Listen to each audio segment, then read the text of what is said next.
Hi, good morning. Here's the Canadian Bark River Canadian Camp 2. It's an 8-inch knife.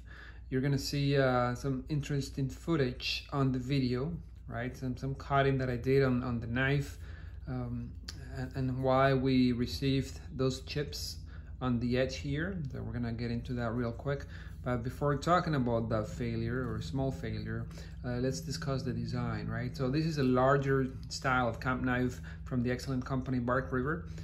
It's about 8 inches on the blade. I owe you the thickness, but it's beyond 3/16, at least from my quick estimation. The handle is an absolute win. Look at this. So you have a narrower area near the shoal, right, near the index. That's exactly what you want for control. And then the handle swells at the back in both dimensions, in this one and this one as well. The finger grooves are widely spaced, allowing you for some good hand movement.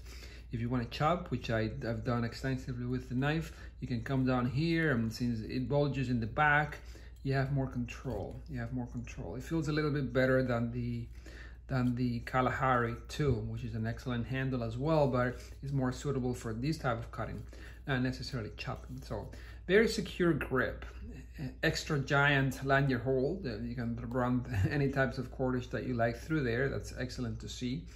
And here we have an elliptical blade. I mean, this is one of Mike Stewart's the maker, the designer, favorite designs. I watched an interview of him once where he had listed his top 3 knives, and the Canadian was up there in the list. May have been top 5, but he didn't talk about this larger Canadian Camp 2. He talked about the regular one, which is about 4 inches on the blade.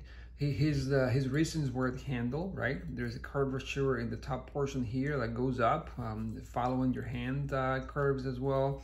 He talked about the widely spaced finger grooves. He talked about the elliptical shape. I actually like that shape a lot, not visually necessarily. It looks kind of funky, kind of strange, right? Visually, I prefer a straight spine, like the grind line that you see here. If that were to continue, I would prefer that visually, but this gives you the elliptical shape gives you better balance when chopping. Absolutely. It also allows you to come down to, since you have more width, you can gradually approach the edge, okay, and deliver a thinner grind towards the edge, which is a big characteristic of the Canadian series. Right, this one being the largest one of them. So this has been strapped by the previous owner extensively. The knife is razor sharp, and it's very thin as well. So in the footage, you'll see what happened, how those 2 chips developed, or more than 2 actually, one big one and some smaller ones. I was cutting down a seasoned pine block, a 2x4 that I have used for many of my videos. It has been sitting outside in the elements for a long time now, actually. So as I was hammering, okay, the nut in the block, I accidentally twisted. Not accidentally, I have a tendency of doing that, as at the end of my chopping motion, I separate the pieces of wood. That's something that we do while batoning as well. Whenever the blade gets stuck, you tend to twist to the side a little bit to get it out. Lessons learned, guys. Don't do that on a nut. On a Bark River Canadian knife, I actually say that I feel have decent experience to say that on any thin grind, you shouldn't be doing twisting motions on a nut. I don't want to say the knife failed miserably. It's just the chip, guys. I mean, it's kind of large. I can work it out and not necessarily make it disappear, but it's already very sharp around the chip. My point is, take your thin grinds to their limits. Don't push beyond them. This is made to not be extremely tough as a batoner. I don't think it's a knife like that. Which raises a question, right? So what is this knife for? Probably for delimbing, right? For processing meat. Processing meat on this is a blast. You have such a broad blade with a very thin grind. I mean, it's very, very comfortable to use, and very efficient at that as well. So general camp duties, easy on the wood, as long as you're not splitting or twisting the blade, it's going to serve you well.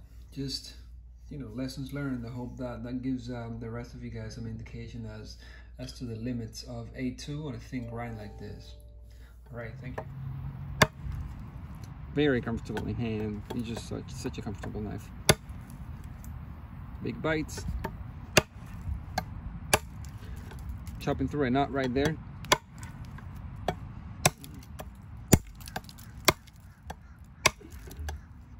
Directly hitting in that knot. I wonder how pine compares to other woods when it's seasoned like this, and it has pieces of cement, remains of cement from some construction projects. The knife feels very secure in hand. Much more secure than the Kalahari 2. Oh, we have some edge deformations. Oh my goodness. On video. Wow. Wow, no way. What happened here, Bark River? Ouch. Ouch.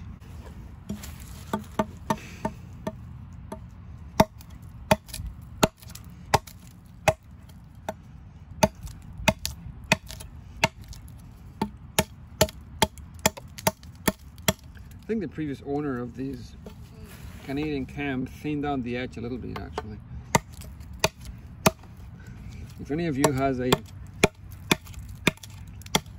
Canadian Camp 2, that you can chime in on your comments whether the edge thickness is supposed to be super thin like this one is.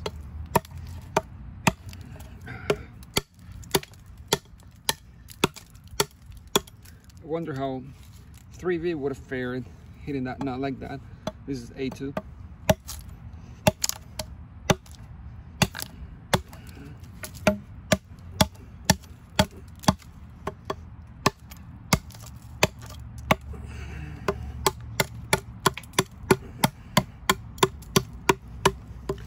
Really good cutting performance, actually.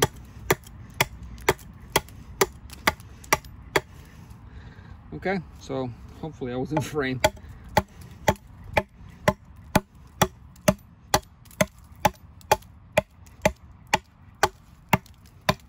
All right. I didn't see any edge deformation when hitting the tip. That's just a cherry, guys. That's not blood. Okay, so now we're gonna try to do some more knife appropriate tasks, such as carving.